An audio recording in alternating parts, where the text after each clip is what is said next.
G'day guys, my name is Trent, aka LaxLime, bringing you week 11 of the MPL. I apologise that it is late, however, I've got it to you now, so that's what sort of matters.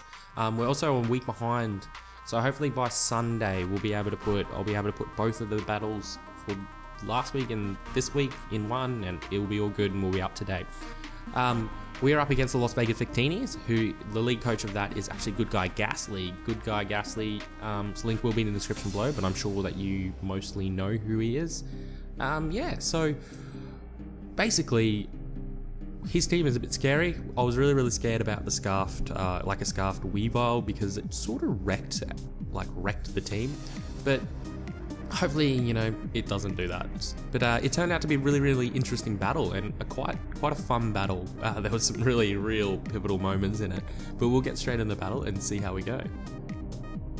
So I actually just decided to lead off with Cress as he goes into his Gloria. I didn't really have a really good lead for his team, so I just thought I'd go into Cress and start setting up some screens, and then hopefully just start damaging his team from here. But he actually switches straight into the Gothitelle, which really did not expect this. So I've actually sped this bit up a little bit, but I decided to go for light screen as he tricked me into a choice scarf. So I can only go to light screen, and then he starts setting up the hell over me and just going calm mines till we got to +6. Now I knew what was coming, because basically he's going to get to +6. He's going to damage Cresselia because I can't do anything. He's at full health, and then he's just going to trick the choice scarf back onto himself, and then he's super hard to kill. So it was actually a really scary moment at this point. So I just, I think that took about 4 minutes to get through, and I was just sitting there going, oh no, what am I going to do about this? What am I going to do? So really my best option here was actually going to Latias, because I do run the Thunder Wave. I actually bought the Thunder Wave only just because I wanted to get rid of the Scarf Weavile if I had to, but it actually came in a lot of handy to be able to pretty much stop this threat. You know, he's not going to be leaving at +6. He's not putting too much damage in on me at all. So I sort of sat here hoping that he would get me down to a pretty low HP, and then I'll be able to go for a Tailwind and, you know, be able to survive and take him out, because I do get the outspeed. Like Energy Ball does absolutely nothing, but it is more than, you know, something. Unfortunately, I go for the Tailwind here, and then of course, my luck, he gets the Paralyze. So now I've got to waste a whole turn of Tailwind. Sort of sucks, you know, but you know, what can you do? Yeah, so he does go for the Psychic now, and eventually actually just takes me out, and this is the perfect time for me to actually switch into Embor, because Embor pretty much it's definite OHKO on Gothitelle, and it will damage anything on his team if I go for the Flare Blitz. So I was happy with that. Very long way to get rid of the threat, but I was eventually got rid of the threat, so that's sort of what matters. From here, he will go into Gloria. I'm not going to stick around for this because he can do quite a significant amount of damage with an Earthquake. So I do take the switch out, sorry, and end up just going into my Landorus. He ends up actually just going for the Yawn on this turn, which is a pretty good play for him. But I'm going to just set up a Stealth Rocks just to be able to get some chip damage on the Weavile or anything else that may just have a sash or anything like that.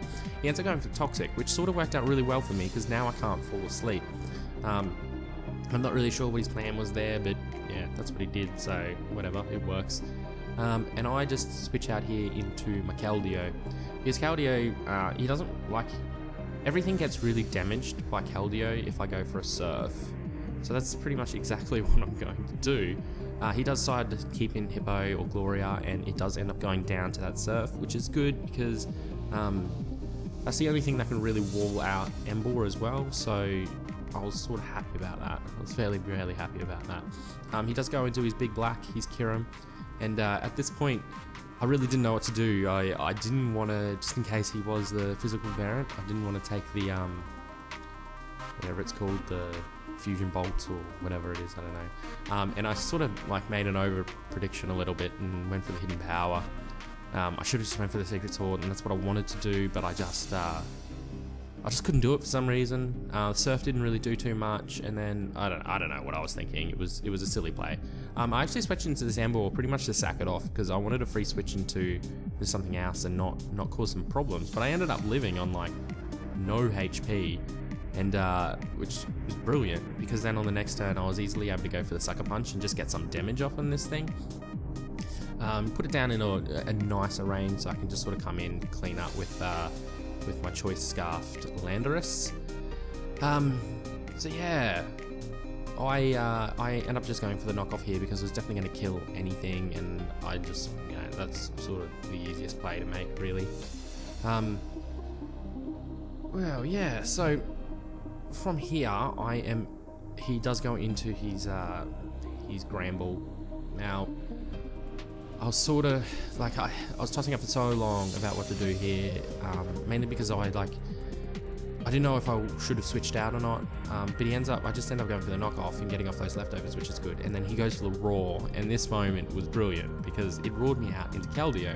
It was perfect, because now I can just go Surf and damage anything on his team, which, like, I'm able to get rid of this Gramble, which was a big problem, like, with defensively to get rid of, because it always is a problem with everything, and he ends up going into two in the pink, his Weaver. I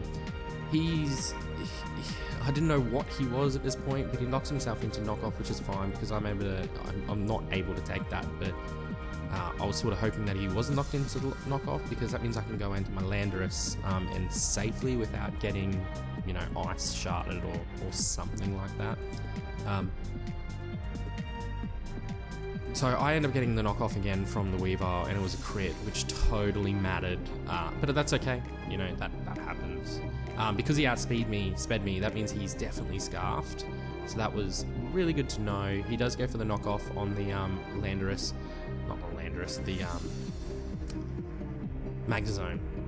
And at this point I pretty much knew, like, he only had Nightwing left. I played it, so I knew that this guy's the only one that can really do anything.